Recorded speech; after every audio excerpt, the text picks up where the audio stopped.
ঐতিহাসিক হ্যাঁ শব্দটা ব্যবহার করতেই হয়, কারণ এই দৃশ্য ভারতীয় রাজনীতিতে বিরল। সুপ্রিম কোর্টের এজলাসে আজ শুধু একজন মুখ্যমন্ত্রী হাজির ছিলেন না, তিনি নিজে ছিলেন মামলাকারী, আর তিনিই ছিলেন নিজের মামলার আইনজীবী। স্পেশাল ইন্টেন্সিভ রিভিশন অর্থাৎ এসআইআর এর বিরুদ্ধে সরাসরি সুপ্রিম কোর্টে দাঁড়িয়ে সওয়াল করলেন পশ্চিমবঙ্গের মুখ্যমন্ত্রী মমতা বন্দ্যোপাধ্যায়। নির্বাচন কমিশনের চিঠি, দরবার, বৈঠক সব পেরিয়ে এবার দেশের সর্বোচ্চ আদালত। আর এখানেই অন্য সব বিরোধী দল থেকে এক ধাপ নয়, একেবারে অনেকটা এগিয়ে গেল তৃণমূল কংগ্রেস। সমাজবাদী পার্টি, ডিএমকে তারাও এসআইআর এর বিরোধিতা করছে, কিন্তু লড়াইটাকে একেবারে অন্য উচ্চতায় তুলে নিলেন মমতা বন্দ্যোপাধ্যায়।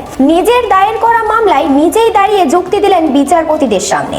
এজলাসে মুখ্যমন্ত্রী স্পষ্ট ভাষায় বলেন, 2025 সালের 24শে জুন এবং 27শে অক্টোবর নির্বাচন কমিশনে যে ভোটার তালিকা সংশোধনের বিজ্ঞপ্তি জারি করেছে তা অবিলম্বে বাতিল করতে হবে।